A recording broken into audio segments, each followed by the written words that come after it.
Toledo Mayor Wade Kapszukiewicz certainly looking forward to a week from today when Toledo celebrates the Mud Hens opening day. We recently sat down with the mayor for no days off. Tonight we pick up the conversation with his deep attachment to the world-famous Toledo Mud Hens. When we talk about the Mud Hens and we talk about Wade Kapszukiewicz, you know where I'm going with this. Yes, I do. Many moons ago, for a select few dates, you donned the costume and you were Muddy the Mud Hen. So how did being a mascot help prepare you to be a politician? Boy, that is a good question. There is something about dressing as a huge stuffed bird and playing make-believe that maybe did prepare me for politics. We'll let the viewers fill in the blanks there. I don't know if there's a direct answer to that question, but I can tell you it was a wonderful experience. It was a wonderful life experience. This was 1991, so it was 30 years ago. Actually, 30 years ago this summer. I was home from college for a summer, and as the story goes, there was a gentleman who was the normal mud hen, the actual mud hen, who, and I can't, now 30 years, I can't remember if he got sick or he might have had a family member who actually came down with a pretty serious illness that summer, and so they needed a mud hen.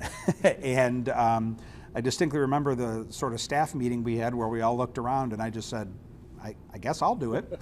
And so for the rest of that summer, I can't remember how many dates, but several dozen, a big chunk of the season. There I was at Ned Skelton Stadium, tap dancing on the dugouts and banging the plastic bat against my mitt. How it prepared me for what I do now, I do not know.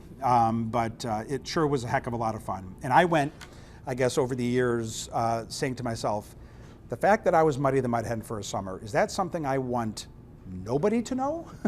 Or is that something I want everyone to know? And at some point, I just kind of toggled over and said, there are a few things more Toledo than being Muddy the Mud Hen. So I enjoyed it then, and I get a kick out of reminiscing about it now.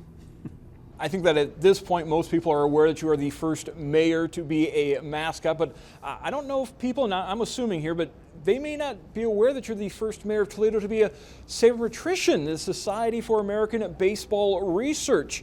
Tell me about the golden pitch. I don't really know how to describe this easily, other than to say I think I sort of stumbled upon a phenomenon. And I ended up writing a piece about it that got published. Earlier, I mentioned Jose Mesa blowing. It still is with me 24 years later. Game 7 of the '97 World Series. And as I watched that train wreck in real time at my apartment over on Tetherwood Road in Toledo, I said to myself, boy, isn't this interesting?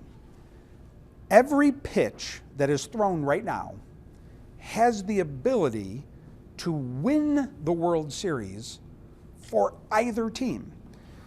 Mesa could have thrown a split finger fastball that he hit into the ground to Omar Vizquel and could have produced a 6-4-3 double play that would have given the Indians the World Series, or it could have produced a 2-run home run that would have given the Marlins the World Series, championship. But regardless, every pitch, as it hurtled through time and space, had the awesome potential to produce a world championship for either team. It has only happened 8 times in history, and there have probably only been about 52 golden pitches thrown in the history of baseball. The first one was in 1912. The most recent one was the most recent time the Indians blew the World Series, because in fact, in the bottom of the 10th inning of Game 7 of the 2016 World Series, there were 2 golden pitches thrown by the Cubs pitcher.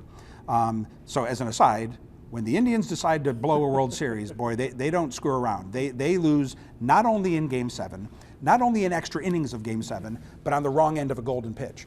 And when you consider that there have been 52 golden pitches thrown in the history of baseball and probably roughly 50 million pitches thrown, the whole point of my essay was just to kind of show what a rare event it was. In terms of life's great accomplishments, I don't know if that ranks, but I have contributed to the scholarship of the sabermetric movement. So it didn't earn me a role in Moneyball, but that is my little claim to fame. So I love baseball, I love sports, I love numbers, I love history and weird trivia, and you kind of merge that all together and you get my Society for American Baseball Research article from a couple years ago.